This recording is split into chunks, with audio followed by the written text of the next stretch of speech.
Contraté a la hija que me obligaron a abandonar. Mi nombre es Elena y durante 18 años he vivido con un agujero negro en el centro de mi pecho. A los 16 años, mientras otras chicas de mi edad se preocupaban por el baile de graduación o por quién las miraba en el pasillo de la preparatoria, yo estaba escondida en una habitación del fondo de la casa de mis padres, viendo cómo mi cuerpo cambiaba de una forma que me aterraba. Quedé embarazada de mi primer novio, un error de juventud que mis padres, personas de una moralidad rígida y una reputación intocable en la sociedad, no estaban dispuestos a perdonar. No hubo opciones, no hubo diálogos. Mis padres me obligaron a dar a mi bebé en adopción en el mismo instante en que nació. Ni siquiera me permitieron sostenerla. Recuerdo el llanto de esa niña alejándose por el pasillo del hospital como el sonido más desgarrador que he escuchado en mi vida. Durante casi 2 décadas, ese recuerdo fue una sombra que me persiguió. Me casé, tuve 2 hijos maravillosos que ahora tienen 5 y 7 años,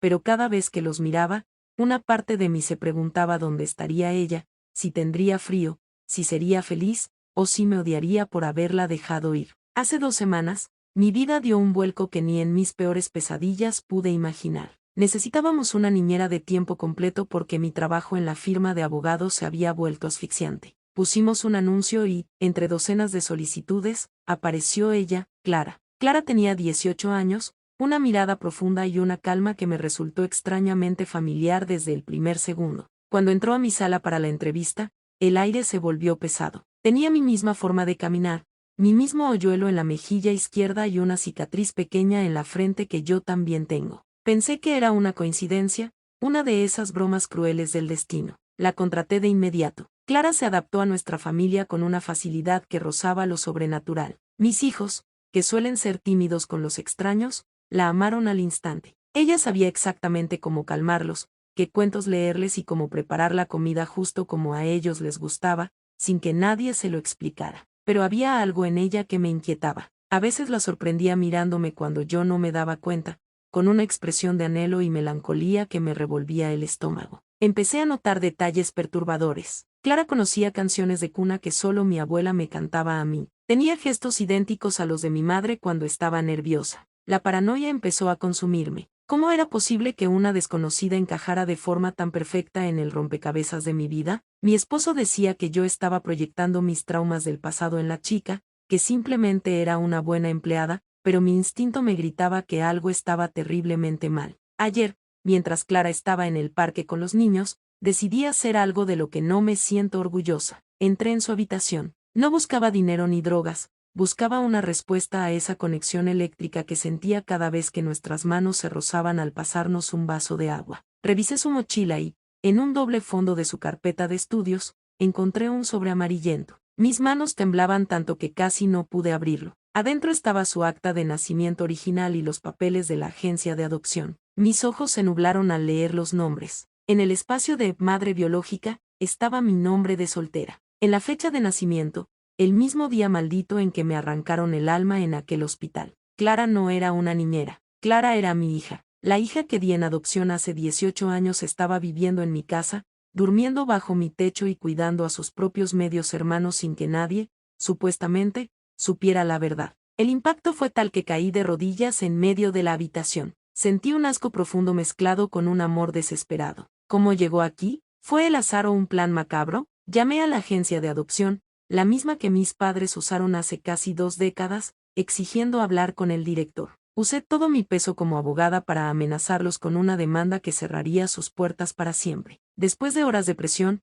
una de las trabajadoras sociales más antiguas se quebró y me confesó la verdad por teléfono. No fue una coincidencia. La agencia había estado monitoreando mi vida y la de Clara durante años. Al parecer, los padres adoptivos de Clara habían muerto en un accidente hacía poco y ella había regresado a la agencia buscando sus raíces. En lugar de facilitar un reencuentro sano y legal, la agencia decidió jugar a ser Dios. Queríamos ver si el vínculo biológico era real, Elena, me dijo la mujer con una voz cínica. Le sugerimos a Clara que buscara trabajo en tu zona, le dimos la información de tu anuncio de empleo de forma anónima. Queríamos documentar si una madre y una hija se reconocerían sin saber quiénes son. Era un estudio sobre el instinto. No pensamos que llegarías tan lejos. La rabia que sentí no tenía nombre. Habían usado mi dolor y la orfandad de mi hija para un experimento psicológico asqueroso. Habían permitido que ella entrara en mi hogar como una empleada, exponiéndola al rechazo o a la confusión. Pero luego me di cuenta de algo peor: Clara no sabía que yo era su madre. Ella pensaba que simplemente había encontrado un buen trabajo cerca de donde vivía antes de quedar sola en el mundo. O al menos eso es lo que yo quería creer. Esa noche, cuando Clara regresó con los niños, no pude mirarla a los ojos. Cada vez que la veía abrazar a mi hijo menor, sentía ganas de gritar y de llorar al mismo tiempo. Me preguntaba si ella sospechaba algo. Me preguntaba si su ternura era genuina o si era una forma de castigarme por haberla abandonado. Me senté a cenar con ellos y observé a Clara con un microscopio emocional. Noté que sus ojos estaban rojos, como si hubiera estado llorando en el parque. En un momento, mientras los niños estaban distraídos con la televisión, ella me miró fijamente y me dijo: «Señora Elena, ¿alguna vez ha sentido que está en el lugar correcto pero por las razones equivocadas?». Esa frase fue como un puñal. Estuve a punto de confesarle todo en ese momento, de pedirle perdón de rodillas por lo que mis padres me obligaron a hacer, de decirle que nunca dejé de amarla. Pero el miedo me detuvo. Si le decía la verdad ahora, destruiría su realidad. Ella cree que sus padres eran los que la criaron, y yo soy la mujer que la entregó a una agencia como si fuera un paquete. Para ella, yo soy la villana de su historia de origen. ¿Cómo le explicas a una joven de 18 años que la mujer para la que limpia la casa y cuida a sus hijos es la misma que la abandonó en un hospital frío? ¿Cómo le explico que sus jefes son en realidad sus hermanos de sangre? El morbo de la situación me asfixia. Mi esposo aún no lo sabe, y temo que si se entera, querrá alejarla por miedo al escándalo legal y emocional que esto representa. Hoy me desperté y vi a Clara preparando el desayuno. La luz del sol le daba en la cara y, por un segundo, vi a la niña que nunca pude cargar. La agencia sigue presionando, enviándome correos para que no revele la verdad, amenazándome con cláusulas de confidencialidad que firmé cuando era menor de edad. Pero me importa poco la ley ahora. Lo que me aterra es el silencio. Cada hora que pasa sin que ella lo sepa, siento que le estoy robando su identidad por segunda vez.